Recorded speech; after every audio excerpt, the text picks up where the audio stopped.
ডালিম কুমার ও কঙ্কাবতী যে গল্পটি আমরা পড়েছি, আজকে তার রিডিং পড়ার প্রতিযোগিতা। প্রথমে পড়বে হচ্ছে আরাফাত, আর সবাই মনোযোগ দিয়ে শুনবে। আরাফাত যেখানে থামবে সেখান থেকে পরের জন শুরু করবে। এক ছিল রাজপুত্র, তার নাম ডালিম কুমার।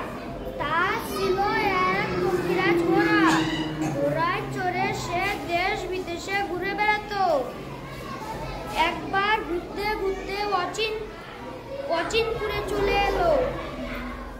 তার অনেক ক্লান্ত লাগলো। ওকে, ধন্যবাদ। আরাফাত বসো। এরপরে আমি ধরবো জিহাদ। আরাফাত যেখানে থামছে সেখান থেকে শুরু করো, জোরে জোরে বলো, জোরে। তার অনেক ক্লান্ত লাগলো, সে গাছের ছায়ায় ঘুমিয়ে পড়লো। অনেক জোরে। ওই গাছে থাকতো ব্যাঙামা আর ব্যাঙাবি, তারাও কথা বলছিল। আচ্ছা, এরপরে হামিম। অনেকটা জোরে বলবা, হ্যাঁ। রাজকন্যার কঙ্কাবতী, কি হয়েছে জানো? কি হয়েছে? ডালিম কুমারের ঘুম ভেঙে গেল। সে এখন রাক্ষসপুরীতে বন্দী। কি সর্বনাশ! রাক্ষসপুরী অনেক দূরে, 7 সাগর 13 নদী ওপারে। ওকে, এরপরে পড়বে হচ্ছে ওয়ালিদ। ডালিম কুমার জোরে, 13 নদী অনেক জোরে পড়ো। তারপর রাক্ষসপুরীতে পৌঁছালো। এরপরে শেখ সাদি, জোরে পড়বে, ওখান থেকেই আমি শুনবো।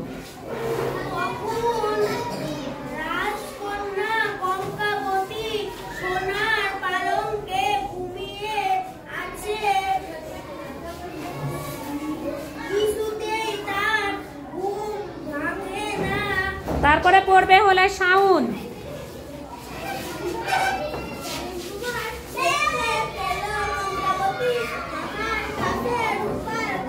জোরে জোরে।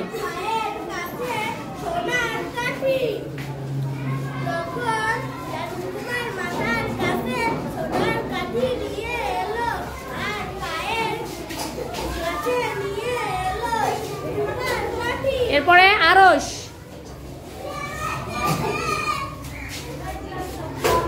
ও এই তুমি মনোযোগ দিয়ে শোনো নাই।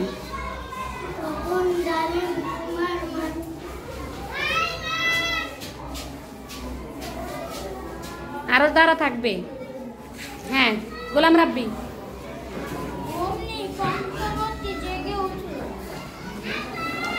অনেকটা জোরে বলবা।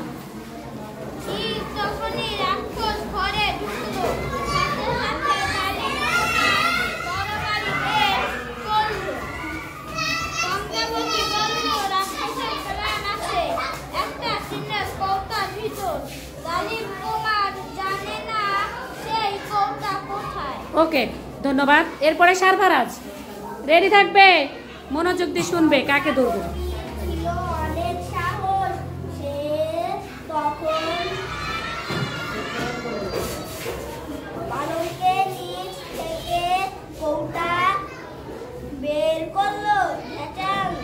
কৌটা খুলতেই বেরিয়ে এলো একটা ভ্রমর।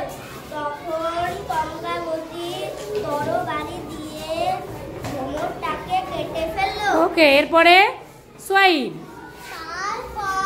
তারপর ডালিম কুমার ও কঙ্কাবতী বেরিয়ে এলো রাক্ষসপুরী থেকে। শেষ। ধন্যবাদ সবাইকে, জোরে একটা হাতে তালি দিন।